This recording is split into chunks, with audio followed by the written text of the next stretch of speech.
धन्यवाद संचालक महोदय।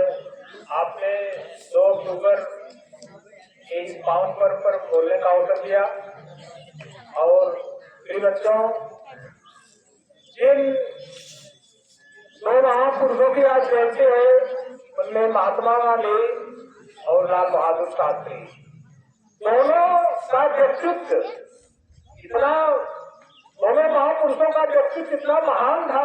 आज भी हम 155 साल बीत चुके हैं, तब भी हम याद करते हैं। तो थोड़ा सा चर्चा होगी कि किस विषय पर। जन्म के बारे में बताया गया, आप लोगों के उनकी कार्यशैली के बारे में बताया गया, लेकिन क्या चीज है, क्या विषय वस्तु है कि हम आज उन महापुरुषों को नहीं भूले। सबसे पहले चर्चा होगी महात्मा गांधी की। महात्मा गांधी भारत के उन महान वीर सपूतों में थे जो अपनी विद्वता और योग्यता के आधार पर भारत मां को स्वतंत्र कराए। एक दौर था जब यहाँ अंग्रेज शासन करते थे। भारत मां स्वतंत्रता की बेड़ी में जकड़ी हुई। गांधी जी भारत में जन्मे, लेकिन शिक्षा विदेशों में हुई। इंग्लैंड से बैरिस्टर की पढ़ाई, वकालत की पढ़ाई पढ़कर जब भारत आए तो भारत की स्थिति से उन्होंने अवगत हुआ। तो भी बड़े परिवार के थे, लेकिन दीवान के पुत्र थे, किसी चीज का अभाव नहीं था गांधी जी को ना। लेकिन जब अपने भारत देशवासियों को देखते थे तो उन्हें बहुत कष्ट होता था, बड़ी पीड़ा होती थी कि जो देश समृद्ध देश है भारत, लेकिन दूसरे के हाथ, दूसरे की गुलामी में जकड़ा हुआ है, और इससे कैसे हम स्वतंत्रता दिलाएं। तो सबसे पहले उन्होंने भारतीय राष्ट्रीय कांग्रेस, उस समय बच्चों एक दल था जो भारत की स्वतंत्रता कराने में संघर्ष कर रहा था, जिसकी स्थापना 1885 में हुई थी। लेकिन 1901 में गांधी जी को पहली बार भारतीय राष्ट्रीय कांग्रेस के अधिवेशन में शामिल होने का अवसर मिला। फिर कुछ समय के लिए दक्षिण अफ्रीका गए किसी मुकदमे की पैरवी करने के लिए। वहां दक्षिण अफ्रीका में भी ब्रिटिश सरकार थी, वहां पर भी उन्होंने एक बड़ी तगड़ी समस्या को देखा, काले और गोरे का भेद। अंग्रेज गोरे थे, दक्षिण अफ्रीका के लोग काले थे, बड़ा भेदभाव किया जाता था दोनों में। संयोग से उन्हें गुजरात से एक मुकदमा मिला जो दक्षिण अफ्रीका में था, लड़ने के लिए गए, और जब वहां यात्राएं कर रहे थे ट्रेनों में तो स्वयं गांधी जी मुक्त गांधी से अंग्रेजों के टिकट होने के बाद भी उन्हें ट्रेन के डिब्बे से नीचे उतार दिया। क्यों उतार दिया गया? क्योंकि वे काले यहाँ के थे, भारतीय थे, अंग्रेजों की तरह बोल रहे हैं। उन्हें भी कष्ट हुआ। उन्होंने इससे संघर्ष शुरू किया और सहयोग से जब भारत में भारतीय राजनीति में प्रवेश किए, तब एक दौर था कि जो ब्रिटिश सरकार प्रथम विश्व युद्ध में फंसी हुई, और गांधी जी ने देखा कि यह अवसर है अंग्रेजों को निश्चित रूप से अपने पक्ष में लाने का। उन्होंने भारतीय जनता से आह्वान किया, भारतीय लोगों से आह्वान किया कि आप अंग्रेजों का सहयोग करें और धीरे धीरे हम अपनी गुलामी की जंजीरें ऐसे पकड़े हुए हैं उनसे मुक्त हो जाएंगे, उनसे निवेदन करेंगे कि अपने देश,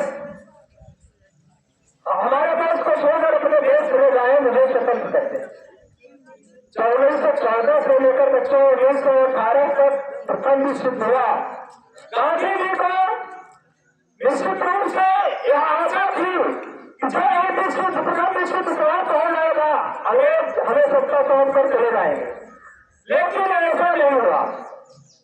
1918 में जैसे ही प्रथम विश्व युद्ध समाप्त हुआ, अंग्रेजों ने हम पर और अंकुश लगाना शुरू कर दिया, और हमारे देश की स्वतंत्रता देने की बात तो हो रही,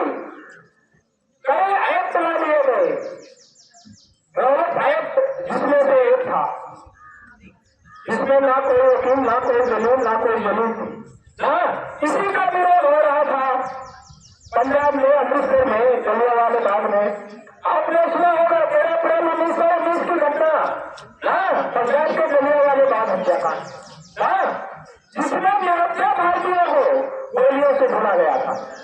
परिणाम स्वरूप इस घटना ने गांधी जी के हृदय को परिवर्तित कर दिया और गांधी जी को अब तक ब्रिटिश सरकार के सहयोगी थे, वे अपनी इच्छा से वो ब्रिटिश सरकार के सबसे बड़े असहयोगी हो गए। आपने सुना होगा बच्चों, असहयोग आंदोलन, असहयोग आंदोलन इसी परिणाम की देन थी जलियांवाला बाग हत्याकांड की रौनक एक्ट की और 1 अगस्त 1920 को असहयोग आंदोलन प्रारंभ गांधी जी ने किया। असहयोग का मतलब था सहयोग न करना, और उन्होंने बड़ी दृढ़ता से, बड़े विश्वास के साथ असहयोग आंदोलन शुरू किया।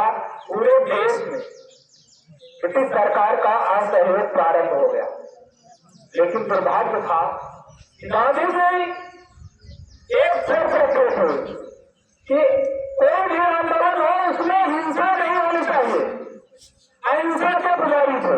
आपने सुना होगा सत्य और अहिंसा। सत्य जो है तो जैन धर्म से लिया गया था और अहिंसा बौद्ध धर्म से लिया गया था। दो शब्द ऐसे हैं, सत्य और अहिंसा, और इसी तरह विश्वास करते थे, हिंसा नहीं चाहते थे, चाहे वो आंदोलन हो चाहे कोई नेतृत्व हो। तो जनता का आक्रोश चरम पर था। 5 फरवरी 1922 के आपके गोरखपुर जिले में चौरी चौरा नामक स्थान पर एक दुर्घटना हुई, घटना हुई जिसमें जनता ने थाने में आग लगा दी और 21 सिपाही जिंदा जल गए। गांधी जी ने जब देखा कि आंदोलन में हिंसा भड़क रही है, उन्होंने असहयोग आंदोलन वापस कर दिया। सारा दोष जनता पर नहीं दिए, सारा दोष अपने ऊपर ले लिए और स्वयं जेल में उन्हें बंद कर दिया। कुछ समय बाद जेल से रिहा किया गया। तब तक देश की परिस्थितियां बदल चुकी थी। 27-28 का दौर आया। तमाम कमीशन ब्रिटिश सरकार ने भेजना प्रारंभ किया, जिसमें साइमन कमीशन था। साइमन कमीशन 1927 में गठित हुआ, 28 में भारत में आया। ये व्यक्तित्व की बात है। 1930 में गांधी जी ने ब्रिटिश सरकार से फिर उठकर सविनय अवज्ञा आंदोलन चलाया। सविनय देखिए उस शब्द का अर्थ है सविनय, विनयपूर्वक आज्ञा का उल्लंघन करना। वहां भी बहुत तार्किक शब्द थे, सविनय, विनयपूर्वक आज्ञा का उल्लंघन करना। आंदोलन 1932 तक चला, कुछ समय के लिए स्थगित हुआ, लास्ट में जाकर 34 में स्थगित हुआ। फिर भारत छोड़ो आंदोलन चलाए महात्मा गांधी ने 1942 में और अंततः भारत मां को स्वतंत्र कराने में सहयोग किया। तो महात्मा गांधी का योगदान भारतीय राजनीति में, भारतीय इतिहास में स्वर्ण अक्षरों में लिखा जाता है। बच्चों, दूसरे महापुरुष लाल बहादुर शास्त्री के बारे में आप देखेंगे, आप लोग की तरह बड़े सामान्य परिवार के शास्त्री जी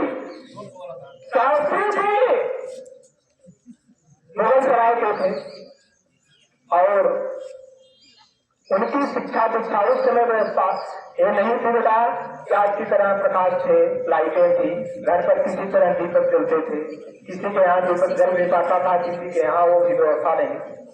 शास्त्री जी बड़े संकल्प थे तो नदी को पार करके बनारस आते थे। इसलिए आते थे रात में, जानते हो जो लाइटें लगी होती थी बनारस मुख्यालयों पर, उसके नीचे बैठ कर पड़ते। आप मूल्यांकन करिए अपने से किन महान व्यक्तित्व का जिनकी चर्चा हो रही है, कितना महान थे। आज आपके पास सब कुछ है।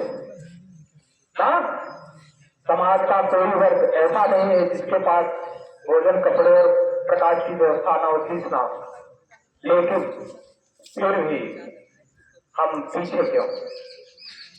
उन व्यक्तित्व से सीख हमें लेनी चाहिए। आज 155 वर्ष बीत गए हैं, तब भी हम उनको याद करें।